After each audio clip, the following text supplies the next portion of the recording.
Well, here we are. It is Wednesday, November 23rd, 2022, the day before Thanksgiving. And there's a series of auctions coming up, and I've been meaning to get to it. I've been a little bit busy, but the sales that are coming up in Hong Kong. At Sotheby's and Christie's and Bonhams, there's a bunch of good sales coming up. But one sale in particular I want to talk about because I think it's very important. And if you're a collector today, you're going to be familiar with who this collection is. But it's an opportunity to buy something very interesting from a very famous collection. But other things that are happening before we get to that is the Chang Wei Hua collection of archaic jades. This is at Christie's on the 29th. And then there's the furniture section, Golden Hues, Graceful Forms, and this is the Teng collection. Some great Ming furniture in here, absolutely phenomenal. And if I have the time, I'll do a preview on it because there's a couple of fantastically rare pieces of furniture in here. But what I wanted to talk about is in this sale, important Chinese works of art at Christie's. And the guts of the sale comprise the collection of Sir Michael Butler. And Sir Michael Butler was the fellow that many of you recall really focused the light on transitional wares during the 17th century and early Kangxi pieces and late Ming pieces that were produced more or less at a time when there was very little there was no imperial porcelain being produced during this era. The kilns had shut down in the 1680s, the imperial kilns, and the workers had to go find other places to earn a living and ply their craft. And they began producing these other objects that nobody paid much attention to for a very, very long time, up until really the 1960s, because they weren't meant for the imperial palace.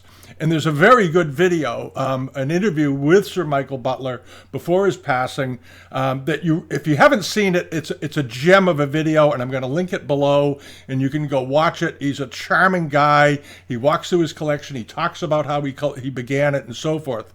And he created a museum at his home with his pieces in it. It was a vast collection. It was a fantastically well-researched collection.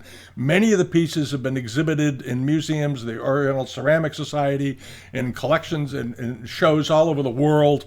And he created the museum and gifted the items to his children, which is where the problem began because a couple of the kids had different ideas about what to do with the collection. One branch of the family wanted to keep it as intact, obviously, and keep it going. And another side of the family wanted to sell some of it, and it caused a rift. And it's a sad story, really, because the family ended up sort of, the way it appears anyway, that they were sort of fighting one another over what Dad wanted, and personalities and all kinds of things happened. It's really a shame. But that said, the pieces that are being put up at Christie's in Hong Kong, there's about 60 of them. They're absolutely fantastic, and I wanted to share some of them before we get started. All right, and this is the section here of the sale, and these are all from the Butler collection, all of these pieces. These are some great rarities in here. Most of them have been published previously, if not all of them, and a couple of them are very famous, and we're going to talk about some of the one or two of the more famous pieces that came out of his collection and were made famous by him because they were unique and one of a kind and had not had any research really done on them. And this is his collection, and it is this is part of it. This is not the entire family collection. A lot of it remained with them, but there were hundreds of pieces, and these are the pieces they've decided they had to sell for some reason, and it's too bad. And the first one is this vase I wanted to talk about. It's a Kangxi period vase, probably very early in the period. It is 17 inches tall. It has a Chenhua mark on the bottom, and it is a unique piece in his opinion, and many people think so as well. It's an underglazed red dragon vase.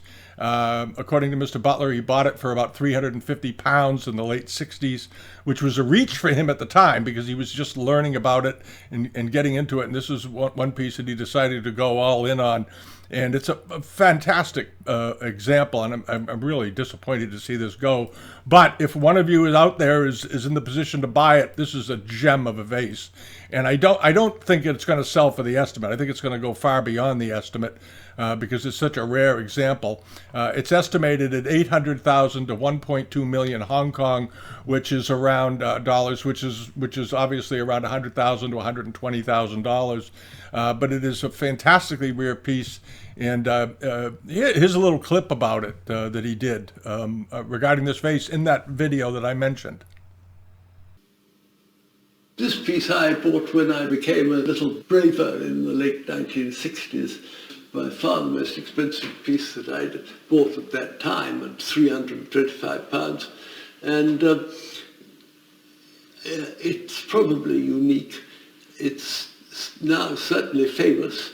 And when the great collector, Sir John Addis, who gave a wonderful collection of 15th century ware to the British Museum, visited my house in Geneva, he said to his companion, you know, these late things, they're really quite good, because he was only interested in the 15th century.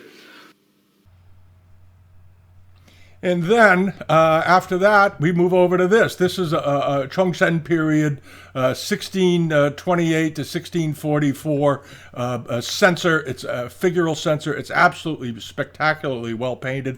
All of the pieces he had were superb that he put in his collection. And this is it. And I was always happy to see in his video when he talked about collecting some of his first pieces he bought right here in Boston when he was over here. He had a long time connection to Harvard University. He went to school there and so forth. And one of the vases in the sale he bought in Boston, probably on Charles Street at Marika's or someplace in that period. But at any rate, this is a very fine censer that's been in his collection for many, many years. It's been published in the books on the Butler collection. If you don't have books on the Butler collection, get them. They're certainly worth having. But this is a fantastically fine piece of underglazed blueware. Beautifully, meticulously done, and has a fairly strong estimate, 300,000 to 500,000 Hong Kong dollars. So you divide those numbers by 8, and you get an idea of what they anticipated it'll sell for. In this case, works out to the $40,000 to $55,000 range. I'd be surprised if it went for that low a number, but we'll see. We'll see. Things are strange these days. You never know what something's going to bring. And then there's this, an absolutely superb Tanchi period, 1621 to 1627 dish. Absolutely most beautiful, with this beautiful yellow punctuating the work, loosely painted, but very elegant in form and type. Beautiful glaze. A little underglazed blue, and that's about it. The rest of it's overglazed enamels. It's 6 inches in diameter, and it's got a very low estimate of 6,000 to 8,000 Hong Kong dollars, which is what does that work out to? About $800 to $1,200 or something like that. $800 to $1,000. It should bring much more than that. It should bring $3,000 to $5,000, but we'll see. But if you're a Tanchi collector, you buy transitional wares, you're interested in this period, I would urge one of you to put a bid on this, because this is great provenance, published, great collection, has everything going for it you could imagine. And then the big bowl. This is a fantastically well-decorated bowl with rabbits in the upper cartouches, and then this very, very strongly painted landscape scene running around the bowl rather. It measures 17 inches in diameter. This is a beast of a bowl, 17 inches. That's a very, very, very large bowl.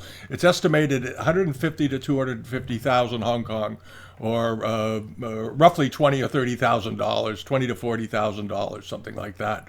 But what an example! And it's one of the largest transitional bowls I've ever seen. Maybe there's another one, but I don't know where it is.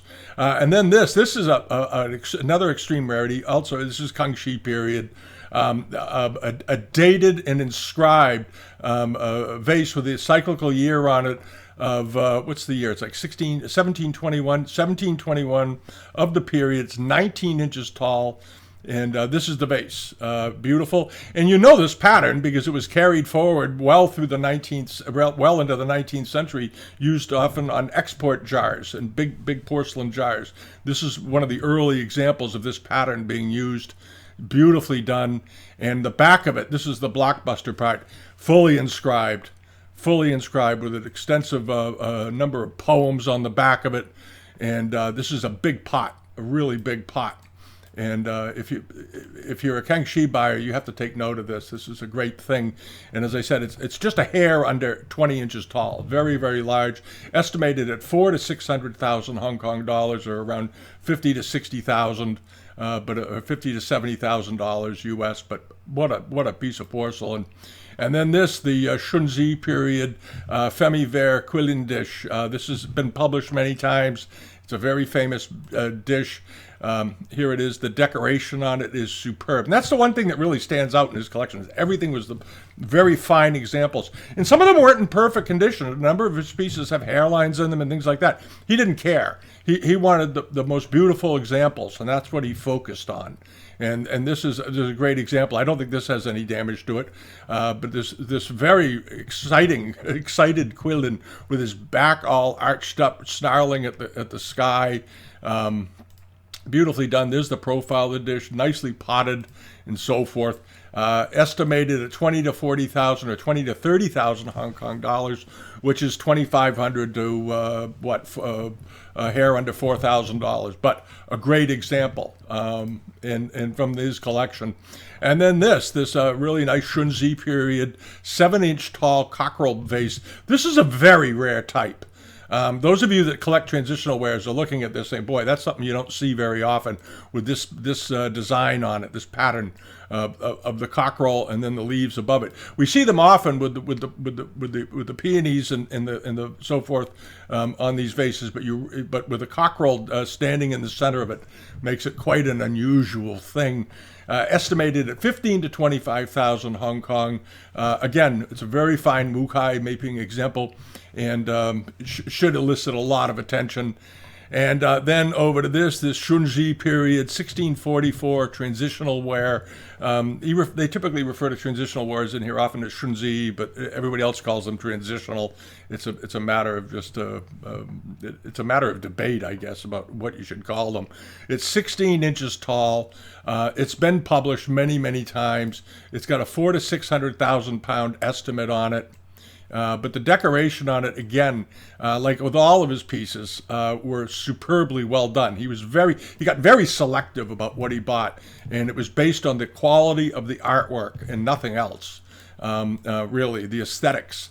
If they were strong, he wanted it. And if you look at the way the sun is done up here with all the speckles around it, and then this beautiful upper rim with the acanthus leaves coming down, or bok choy leaves coming down from the top. And the inverted birds that you often see on 17th century wares, where they're either flying or standing on a branch, and they're tipped over looking downward, upside down. Very, very typical. 400,000 to 600,000 Hong Kong dollars, or roughly 50 to 60 or 70,000. And given what transitional wares have brought lately, I don't think it'll have any trouble reaching that number. Those numbers. And then last is this, and those of you that have the Butler books have seen this censor before. It's a Wuhai example, signed by Wang Yuren, dated to the Kangxi period to 1696. So it's a good early one, fairly early in the era for this type of ware, and it's unusual that it's signed. Very, very unusual example. Beautifully decorated with these immortals all the way around it. And here's another shot. There's a shot of the base with the signature on it. Highly unusual piece of porcelain, estimated at 300,000 to 500,000 Hong Kong dollars. I think that's more than reasonable. It's signed, and you don't find many pieces of porcelain from this period that have been signed. And it just goes on and on and on. There's lots of examples in here to go through. I would urge you to do it. There's a very good write-up on it. The catalogs are on the site over on Bitamount right now, in the bookcase here, in that section.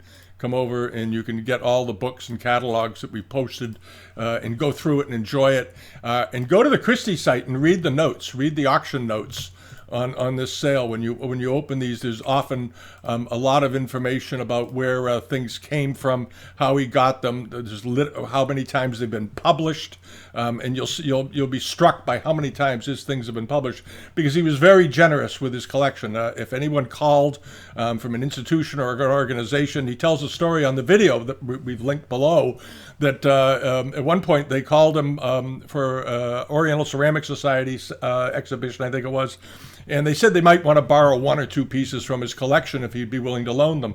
And they ended up taking, at the time, about I think it was probably about a third of his collection. They took about 30 or 40 pieces from him because they were all the best they'd seen putting together this show. And that's sort of how it went. And that's why things like this vase has been covered on the cover of exhibition catalogs. And many of his other pieces, of course, have been exhibited as well. So this is something to think about if you're a transitional wear collector, late Ming collector, and you enjoy this kind of stuff. This is a great opportunity, and it isn't going to happen again anytime soon for this period. There is no other collection as good as the Butler collection for this era that I'm aware of, and it's a very personal collection. So do check it out. And we'll try to do a video on the other sales that are coming up before they happen, and we'll, of course, cover them afterwards. But check out the auctions. Bonham's has something going on. Sotheby's, of course, has something going on. They all do. And there's some great lots being put up, and I don't know where they're all going to end up, but it's a good series of auctions. And this is the last big auction series before the end of the year, obviously, because in December they don't do anything, and then they resume activity as winter gets winding down. So there we are. All right. Have a wonderful Thanksgiving. And we'll be back Friday with the regular weekly video. And the global member pages, all of these lots have been posted over there. The catalogs are linked off of there and on the Christie's page and so forth. So you can go through and have some fun. It's a really, there's a lot of content on there now, so enjoy it. All right. See you all again soon. Thank you. Bye-bye.